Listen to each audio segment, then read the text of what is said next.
2 friend இருந்தாங்க. அது ஒருத்தர் பேர் வந்து அலைஸ், இன்னொருத்தர் பேர் பாப். இவங்க 2 பேரும் 2 விதமான கம்பெனியில் வெவ்வேறு கம்பெனியில் அவங்க வந்து இன்வெஸ்ட் பண்ணுறது ரெடியாக இருந்தாங்க.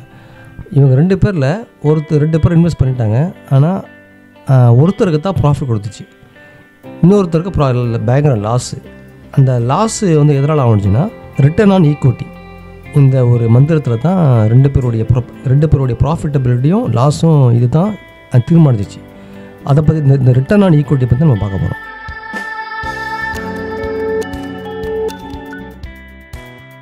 ஓகே, இப்போ நம்ம வந்து அந்த ஸ்டோரிக்கு வந்துடுவோம். பெர்சன் 1, அவர் பேர் அலைஸ் சொன்னோம்ல. அலைஸுங்கிறவர் என்ன செஞ்சார்னா, அவர்கிட்ட 10 லட்ச ரூபா இருக்குது. அந்த 10 லட்ச ரூபா என்ன செஞ்சார்ட்டு அவர் வந்து ஒரு கம்பெனியை வந்து சூஸ் பண்ணார். அந்த கம்பெனியில் அவர் சூஸ் பண்ணும்போது அவர் என்ன பார்த்தாருன்னா, இவங்களுடைய ரிட்டர்ன் ஆன் ஈக்விட்டி எவ்வளோது, அது வந்து கன்சிஸ்டண்ட்டாக க்ரோ ஆகுதா, அதாவது ஓவர் த பாஸ்ட் 5 இயர்ஸாக ரிட்டர்ன் ஆன் ஈக்விட்டி எப்படி செக் பண்ணார். இதை பேஸ் பண்ணி அவர் என்ன செஞ்சார், 10 லட்ச ரூபா இன்வெஸ்ட் பண்ணார் ஒரு கம்பெனியில். நம்முடைய 2வது ஃப்ரெண்டு பாபுகர் என்ன செஞ்சார்னா, 10 லட்சம் அதே 10 லட்சம் வச்சுக்கிறாரு.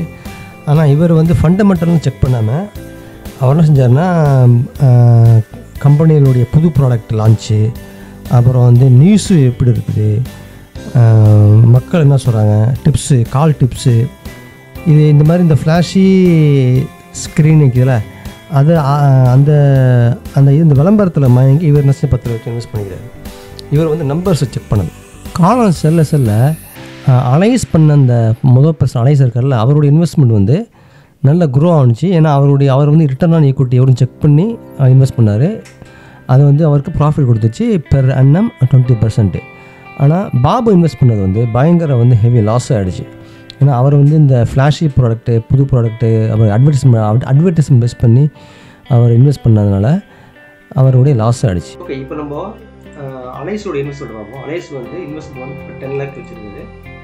10 லேக்கு அவருடைய இன்வெஸ்ட்மெண்ட் 10 லேக்ஸு. அவர் வந்து என்ன செக் பண்ணார்னா, ஃபண்டமெண்டல் செக் பண்ணார். 5 இயர் ஹிஸ்டாரிக்கல் ROI வந்து 20%. கடன் இருக்கா பார்த்தாரு. டெப்ட் டு ஈக்விட்டி வந்து 0.1. லெஸ் தென் 1ங்கிறது ரொம்ப குட், அதாவது கடன்லாம் அர்த்தம். அது என்ன டெப்ட் ஈக்விட்டி வந்து 0.1 இருக்கும். ஸோ அட்லீஸ்ட் டெப்ட் ஃப்ரீ தான் இந்த கம்பெனி தான் அலையஸ் இன்வெஸ்ட் பண்ணார். So total profit after 3 years எவ்வளோ ரிட்டர்ன் பண்ணுன்னா 20% க்ரோத் ரேட்டில் 16 லேக் அவர் சம்பாதிச்சார் 3 வருஷத்தில். இதே நம்ம பாபு பார்த்தோம்னா, அவர் வந்து இன்வெஸ்ட்மெண்ட் 10 லேக் வந்து 10 லேக்கு.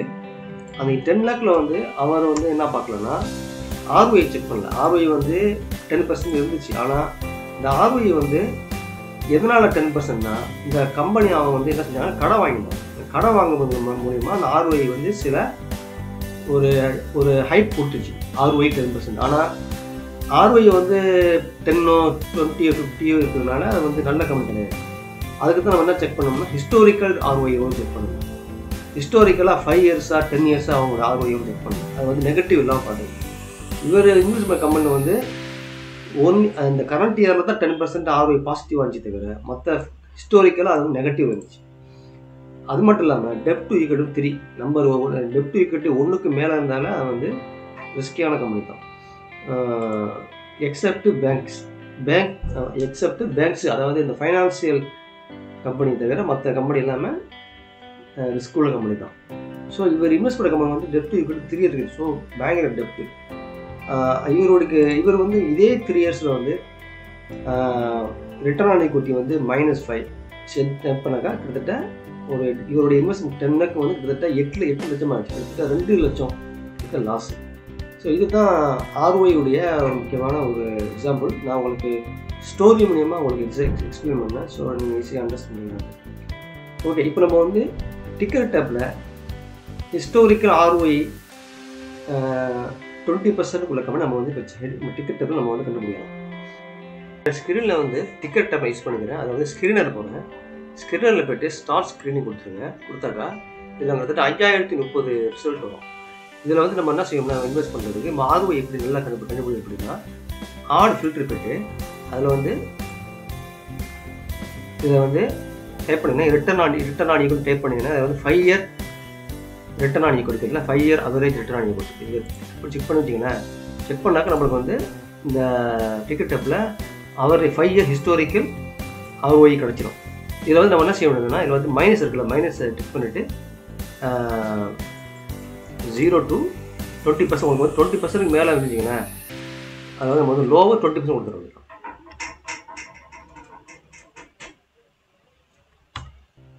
இது 433 கம்பெனிக்கு. இந்த 433 கம்பெனி வந்து return on 5 year historical ROI வந்து 20% மேலே. 20% மேலேங்கிறது ரொம்ப ஹெல்த்தியான கம்பெனி. நம்ம வந்து நம்ம செக் பண்ணிக்கிறோம். இதில் வந்து 433 கம்பெனி இருக்குது. அது மட்டும் பார்த்தாது நம்மளுடைய அந்த வீடியோவில் பார்த்த மாதிரி கடன் இருக்கக்கூடாது. இப்போ பாபு பண்ண மிஸ்டேக் என்னென்னா, அவர் வந்து ROI வந்து ஹைப்பு கொடுத்த வாசி, அவர் அந்த கம்பெனி கடன் வாங்கின வாசி ROI கொஞ்சம் ஹையை காட்டுச்சு. அதை நம்பி அவர் வந்து இன்வெஸ்ட் பண்ணிட்டார். ஆனால் அவர் என்ன செக் பண்ணலன்னா கடனை செக் பண்ணல. அதுக்கு முன்னா செக் பண்ணணும்னா ஆடு ஃபில்டர் போய்ட்டு இதில் டெப்ட் டு ஈக்விட்டி இதை கொடுத்துட்டு வச்சுக்கலாம். கொடுத்துட்டாக்கா இதில் வந்து நம்ம என்ன செய்ய வேண்டியது, டெப்ட் டு ஈக்விட்டி 0.5 இது கொடுத்துட்டாக்கா வச்சுங்களேன். கிட்டத்தட்ட 65 கம்பெனி தான் இது. 65 கம்பெனி வந்து கடன் இல்லாத ஹை ரிஸ்கி இல்லாத கம்பெனிஸ். இந்த கம்பெனி இதுதான் உங்களுக்கு கடன் கிடையாது. இதில் நீங்கள் வந்து இல்லை உங்களுக்கு கடை சுத்தமாக இருக்கக்கூடாதுன்னா 0 கொடுத்துருவது தான். ஏதாவது ஒன்று கொடுக்குது. அதனால் 0.1ங்கிறது மினிமம். 0.1 உங்களுடைய இது 1க்கு மேலே இருந்தாலே அது வந்து ரிஸ்கின்னு வந்து சொல்லுவாங்க. நம்ம வந்து 1 வைக்காமல் 0லேருந்து 0.10 1 கொடுத்தாக்கா இதெல்லாம் பார்த்தீங்கன்னா உங்களுக்கு வந்து இத்தனை கம்பெனி இருக்குது, 41 கம்பெனி. ஸோ தேங்க்ஸ் ஃபார் வாட்சிங்.